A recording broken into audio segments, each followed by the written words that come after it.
The old and new upper rank number 6. Every demon aspires to be one of the 12 Kizuki. Among their members, the strongest ones are the upper rank, who haven't changed in 113 years. But in the Entertainment District arc, the old upper rank number 6, Daki and Gyutaro, were defeated, so a new demon was added to fill that spot. Kaigaku was selected to be the new upper rank number 6. Kaigaku was first introduced near the end of the story at the battle in the Dimensional Infinity Fortress where he battled Zenitsu. That leaves us with one big question. When the old upper rank number 6 was defeated by the Demon Slayer Corps, Kaigaku got selected for that position. But I wonder, who is actually stronger? With that in mind, in this video, we will look at which version of the upper rank number 6 would be stronger in a fight. We'll also look at how things would turn out if Kaigaku had more time to eat more humans and get stronger. So, please be sure to watch until the end of the video. The battle between old and new upper rank number 6.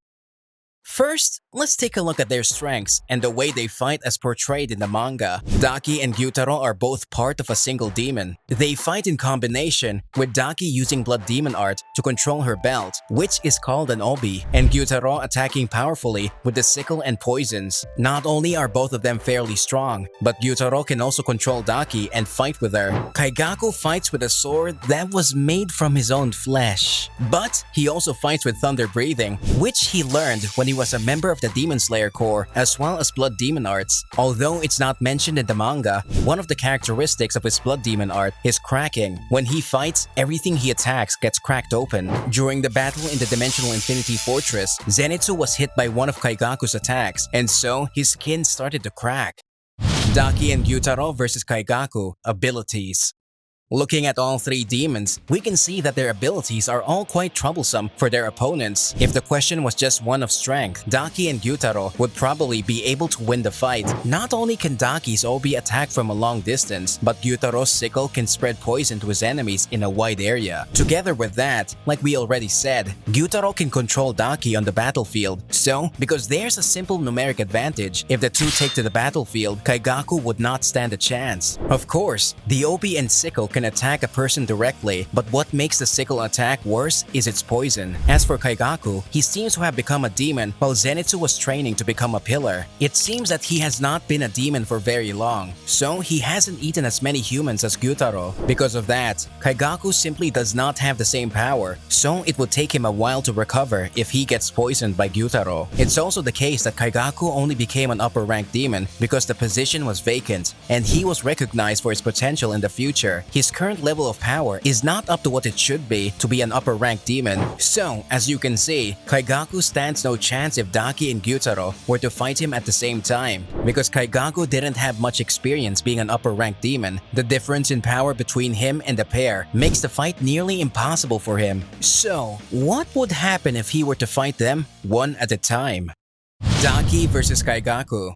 Both Daki and Kaigaku fought Zenitsu. Both of them were able to get in an attack on Zenitsu. But in the end, they were not able to keep up with Zenitsu's speed or see his attacks coming. With that being the case, we can say that Daki and Kaigaku have just about the same speed and ability to see things that are moving quickly. Also, Tengen Uzui once called Daki weak and not deserving of the title of upper rank. That's because her physical abilities and regenerative power are not so high for a demon that lived over 100 years. Kaigaku, who's still young as a demon, became a member of the upper rank because Muzan saw his potential and has experienced the same amount or maybe even more battles than Daki, so there's a high chance that he would be able to defeat Daki if he were battling her alone.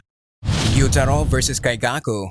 Next, let's see how a battle would go between Gyutaro and Kaigaku. Kaigaku makes heavy use of techniques that allow him to fight at a certain distance from his opponents. But even if he does manage to hit Gyutaro, he would soon heal because of the regenerative abilities granted to him by eating so many humans. On the other hand, if Gyutaro were to quickly hit Kaigaku twice with his poison sickles, Kaigaku's regenerative abilities would not be fast enough to heal him because he just became a demon. Also, even though he was working with Daki for a short time, even the elite elite pillars of the Demon Slayer Corps needed the help of Tanjiro and the others to finally defeat Gyutaro. On the other hand, Kaigaku lost to a member of the Demon Slayer Corps that was not even a pillar, Zenitsu. Because of that fact, even if the battle were one-on-one, it would be hard to believe that Kaigaku would have any chance of besting Gyutaro at all. On the other hand, what would happen if Kaigaku were to have eaten the same number of people and have the same amount of experience as Daki and Gyutaro?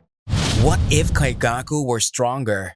The best way for a demon to get stronger is by eating as many humans as possible. On top of that, if they eat someone with a rare blood type or someone that is powerful, like a pillar, they will get even stronger. At the level he was in the manga, it would be near impossible for Kaigaku to win against Daki and Gyutaro. But what if he were to eat a huge number of humans of superior quality and quickly got stronger? Kaigaku was able to become upper rank number 6 quickly in the first place. It's hard to believe that Muzan chose Kaigaku at random because he always makes his decisions calmly and ruthlessly. From the point of view of Muzan and Kokushibo, who scouted him out to become a demon, Kaigaku had what it takes to become an extremely strong demon. With that in mind, if Kaigaku were able to eat as many humans as Daki and Gyutaro, there is no doubt that he would be strong enough to become fitting for the role of upper rank number 6. Therefore, his techniques, basic physical abilities, and regeneration should surpass not only Daki but also Gyutaro. If that's the case, he would be able to heal any of Gyutaro's poison damage quickly. Not only that, but Kaigaku's Blood Demon art would become more powerful, so the power and accuracy of his techniques would improve drastically. In other words, Kaigaku's Blood Demon art's power and speed would rise to the point that even Gyutaro would not be able to easily regenerate after being attacked by it. Even if none of Kaigaku's blows would be fatal, he would just keep attacking and damaging his opponent. The only way to really kill a demon is to cut their head off with a Nichirin sword or expose them to sunlight. So, if he were able to maintain a good distance from his opponent while dodging his attacks and continuing to attack, he would be able to elongate the fight while also tiring out his opponent. Also, in the manga, Yushiro said to Zenitsu that if the fight were to have taken place a year later, he would most certainly die. It seems that Yushiro knows that Kaigaku will become stronger because he is also a demon. With that in mind, we can see that since Zenitsu was able to almost cut off Daki's head before the battle at the Dimensional Infinity Fortress and before pillar training, Daki was only a little more powerful than Kaigaku when he was introduced. If that were the case, after a year or after Kaigaku got stronger by eating a lot of humans, Daki would not be able to stand up against Kaigaku at all. Even if that were to be the case, Daki and Gyutaro together are one demon. Even if Daki's abilities are not up to Kaigaku's abilities, Gyutaro would be able to help Daki with the fight. Daki can be cut into many pieces and use her 8-layered obi slash to attack people from a distance. Daki can change both the length and number of obis in her attack, so it's very effective to hinder her opponents. Also, Gyutaro can control Daki while he attacks. So at the same time that Kaigaku is gathering information, Gyutaro can get twice the amount of information because he can see through Daki's eyes. With that in mind, we can see that even if Kaigaku gets stronger, it would probably be hard for him to win a battle against both Daki and Gyutaro at the same time. Gyutaro's abilities be the most troublesome. Let's take a close look at Gyutaro's weapons. Of course, Gyutaro's sickles are powerful, but the most powerful thing about them is the poison. Except it seems that it takes a little while for Gyutaro's poison to take effect. Actually, during their battle, Tengen and Tanjiro got poisoned, but they did not instantly die. They were able to keep moving for some time. The poison on Gyutaro's sickle is actually made directly from his blood. Much like the poison used by Kocho Shinobu, it seems that it's not possible to change the formulation for each battle. In the case of a strong Kaigaku, who can use his breathing techniques, if he were hit with the same poison a couple of times, he would be able to rid himself of the effects rather quickly. Also, if Daki and Gyutaro were to attack Kaigaku at the same time, they would be able to powerfully attack him at both medium and close ranges. Without the addition of poison, the attacks would only be physical attacks. If that were the case, and if Kaigaku had the same regenerative abilities as the two, he would soon regenerate any damage he got from the attacks. It seems that Gyutaro's greatest weapon, his poison, is something that Kaigaku will not have to fear. Strong Kaigaku's winning record.